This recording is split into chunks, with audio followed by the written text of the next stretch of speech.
Hello there, Commonwealth from here. Breath of the Wild's gameplay will change in its sequel, that is certain, but I was surprised by how much it could change from the ideas you suggested for the surface, sky and underground. In fact, we really need to get them done 6 months before we reach spring 2023. That is how good they are. Also, be sure to share your own gameplay ideas for the sky, surface and underground of this game in the comments. Yep, we once again switched around the order of the layers, which will continue to keep things fresh in this series. So let's not waste any time, but first we have a goal, 3000 likes, so be sure to leave a like, subscribe and press the notification bell, and once again, let's get inside Zelda Breath of the Wild 2's gameplay.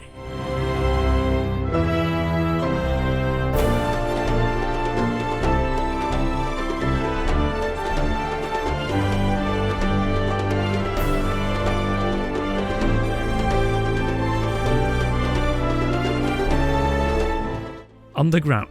Caves and hidden underground networks revealed by rising areas and changed water levels, suggested by tide mood.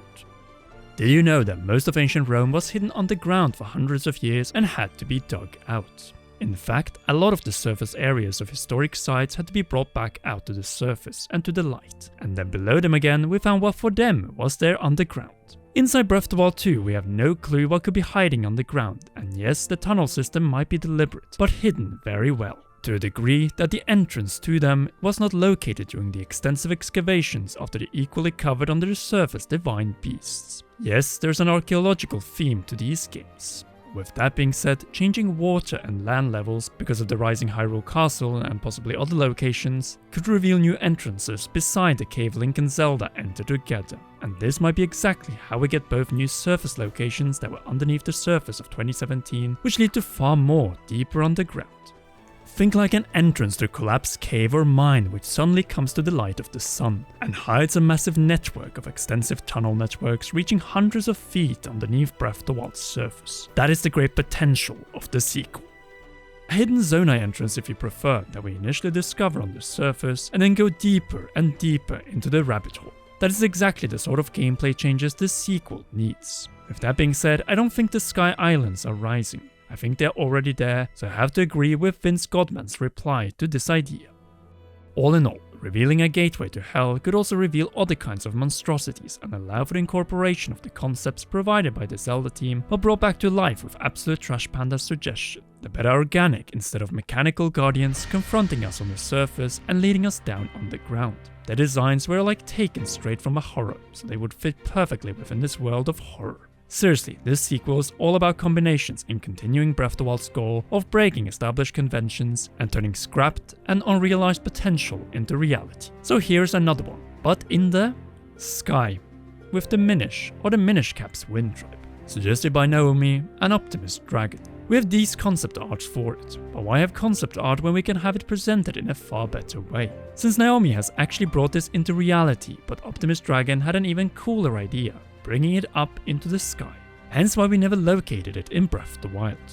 The Minish Cap is the most magical handheld Zelda in my eyes due to its originality and already back then challenging established conventions, specifically tied to Hyrule. This was clearly seen with its two most iconic debuting tribes, the tiny Minish living among the plants and mushrooms and the Wind Tribe up in the sky.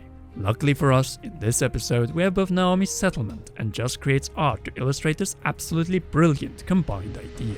Since why not have both living up in the sky, giving a meaningful explanation that the Minish joined the Wind Tribe up in the sky in the beginning of the Hyrulean Civil War, and since then they have lived next to each other.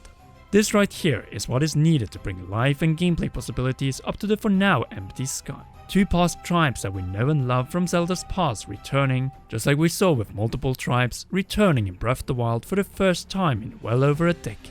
Well, the Minish and the Wind Tribe created by director Fujibayashi have been gone for nearly 20 years by the time the 20th Zelda game is out in 2023. So I can't think of better allies for this quest to restore the Master Sword and perhaps even see it replaced in certain sections in the sky with the Force Sword. You know, bringing it all together.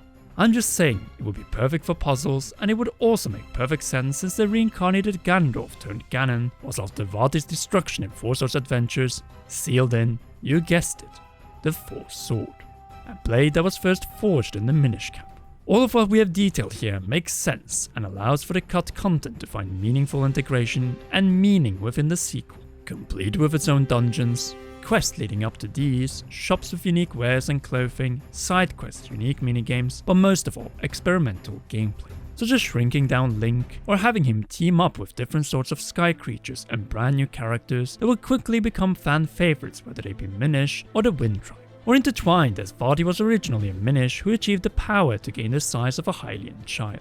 There are just so many stories, gameplay and more possibilities tied to these two tribes in the sky.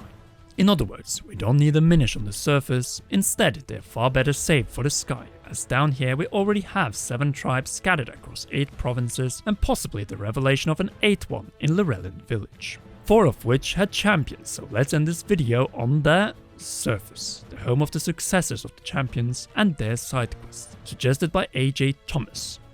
Breath of the Wild had one main character, plenty of supporting characters. Even so, out of these, only King Rome as the Old Man, Prince Sidon, Yunobo, Teba and Gerudo Chief Riju could be interacted with as NPCs outside of cutscenes. And this template should remain, as AG Thomas has brought up a genius idea.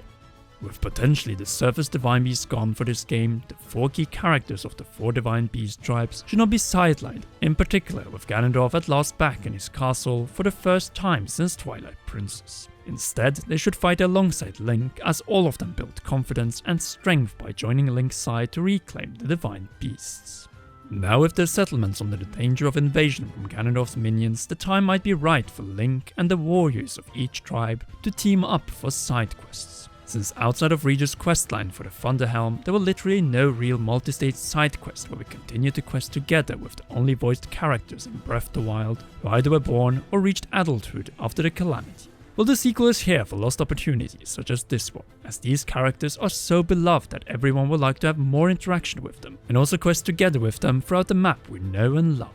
Perhaps join forces together with Paya of the Kakariko Shika and Kaz, who might show a stronger side as they reveal that they're able to fend for themselves. There are just so many ways to create meaningful and, more importantly, creative side quests that allows for the voices in Breath of the Wild and likely voiced in the sequel NPCs to have combined questlines. Ones where they at least leave the home province together with Link in the name to help Hyrule against a threat that concerns them all. This is how you reinvent the surface, by making the already impressive NPCs with day and night cycles feel like actual humanoid beings, who an inside quest follow you around. Impossible, you say?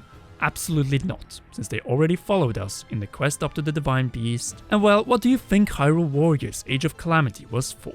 To just tell a story that some to this day believe should not have been told? No, but to conduct additional gameplay experiments with characters that the Zelda team knew they would be bringing back for the sequel.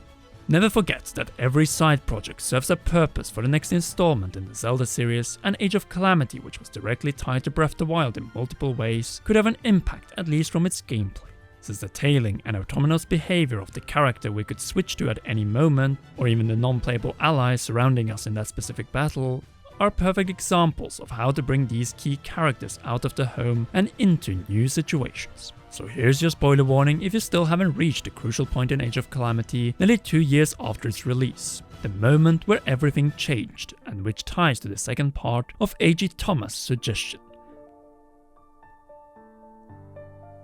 The fact that Sidon, Yunobo, Teba and Riju were pulled directly from the ruined future of Breath of the Wild after aiding Breath of the Wild Link to Age of Calamity's new timeline to save the champions of this reality, and also this Link and Zelda.